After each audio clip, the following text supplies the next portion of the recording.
Hello everyone, and welcome to the latest, well, as of this video going live, the latest, but certainly not in the future, round glass review. This is for the Samyang 10mm f2.8 manual focus ultra-wide angle APS-C lens. This lens was made by, well, given the name, you should have figured it out already, Samyang. Production began, or at least it went on sale, in 2014, and it appears to still be for sale on Samyang's website as of late 2022. Doesn't indicate whether or not it's still in production. This was first available on Amazon on the 24th of March 2014, so it has had a decent run as a production lens.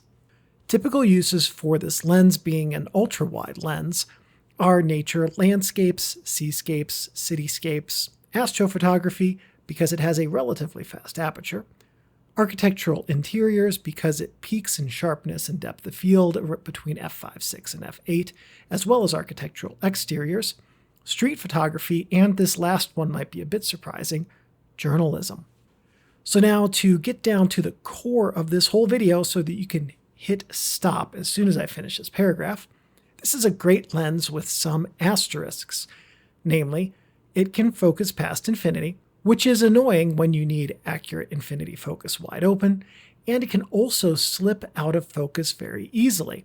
For APS shooters who need or want an ultra-wide lens, however, this is a highly affordable option with very good optical performance on the used market.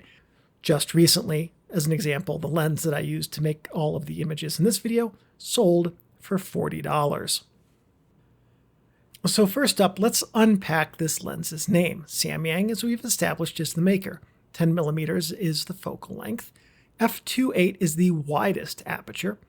ED stands for extra low dispersion elements. AS is spherical elements.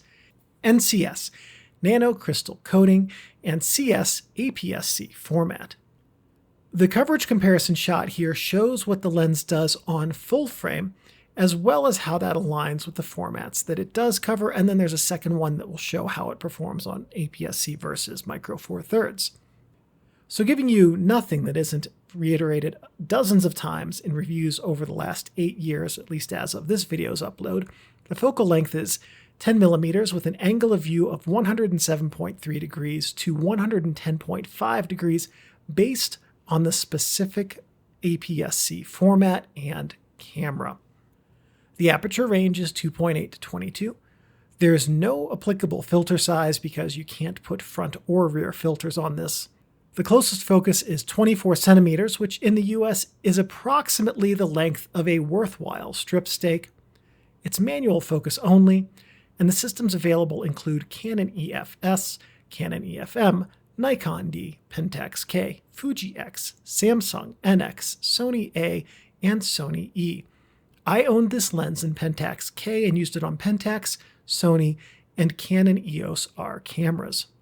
Weight varies by lens mount, with the Pentax and Nikon being the lightest at 580 grams and the Fuji X being the heaviest at 625 grams. That weight difference, by the way, simply has to do with how long of a tube goes from the rear of the lens mounting area to the actual lens mount, and that applies to the mirrorless sensors, by the way. They require a longer tube.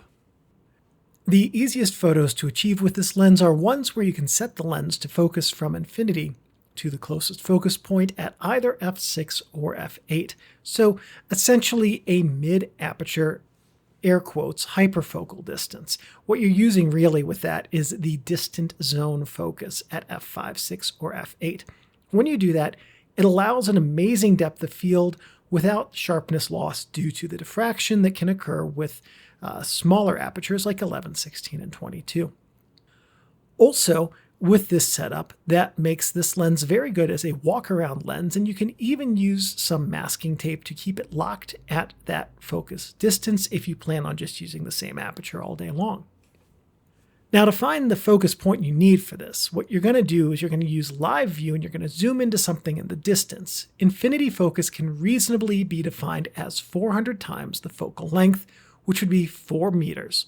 So anything like a light post a couple of blocks away will work. You don't need distant mountains for this.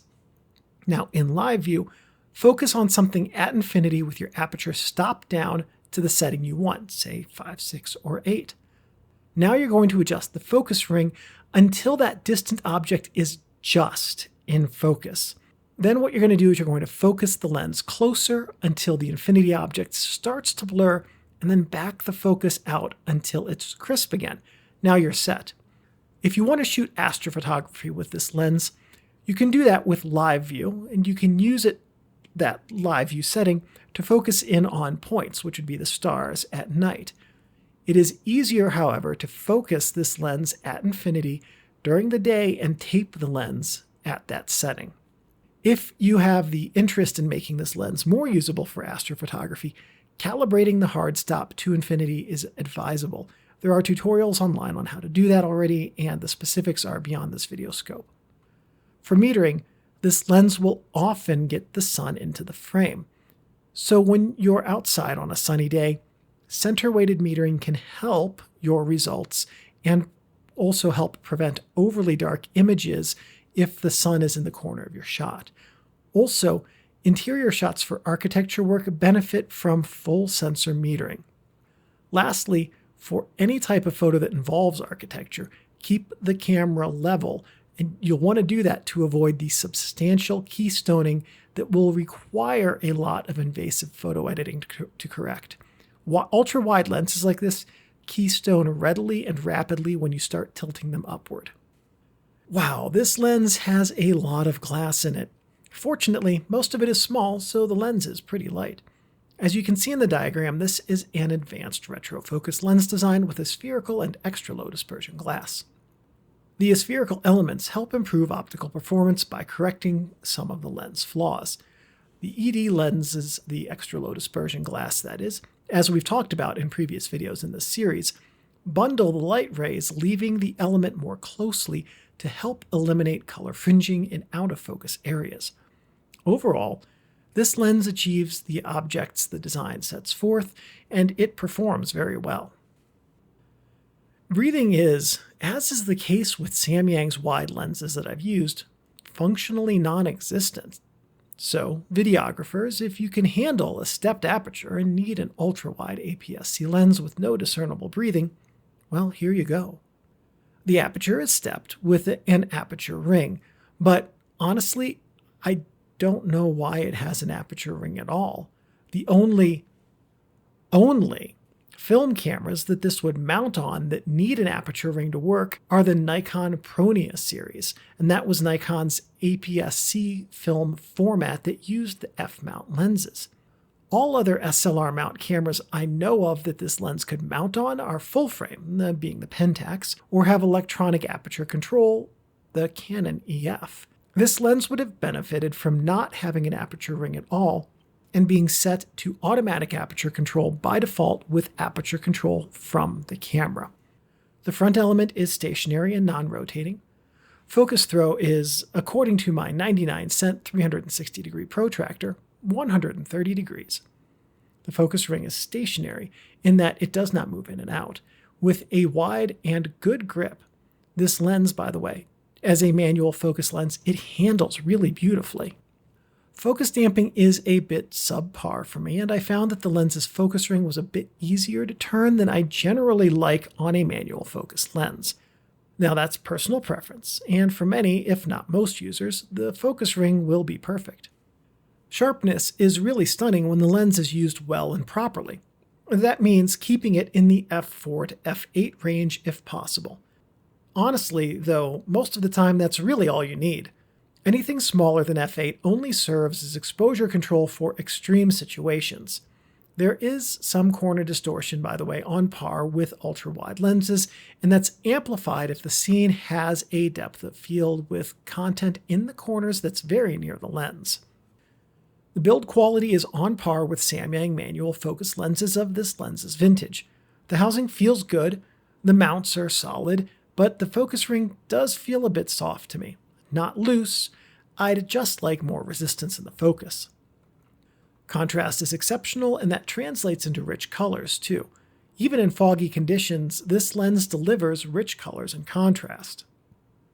The aperture has 6 blades, and they create 6 pointed stars. Out-of-focus area characteristics are normal for ultra-wide lenses, which is to say not particularly pleasing. Fortunately, they're only really achievable at the closest, or near closest focus, and with a wide aperture.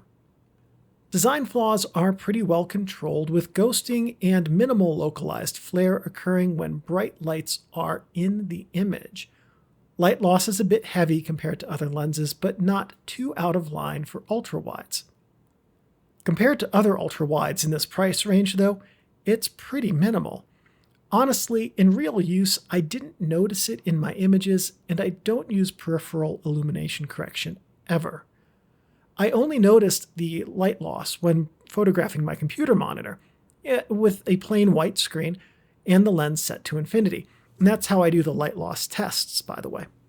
I put the lens very close to the monitor, all white, infinity focus, and that tells us how bad or good the light loss is. Barrel distortion is also quite heavy, but again, that's typical for ultra-wides. It's also amplified by the nature of my test, which is graph paper photographed up close. In real-world settings, the distortion varies from unnoticeable to not an issue. So the takeaway here, don't photograph plain white screens and graph paper with this lens. In real-world settings, the issues that a lot of lens reviewers will make a big deal of in light loss and distortion don't manifest in a way that is noticeable or affects the majority of photographs. The balance with cameras is mixed. You need a heavy camera, like a Pentax K3, for this lens to feel balanced. On my Sony a6400 and on the Canon EOS R7, the setups were highly front-heavy. The Samyang 10mm f2.8 ED AS NCS CS lens. Wow, I think that's actually the first time in this whole video that I said the entire name at once. Better late than never.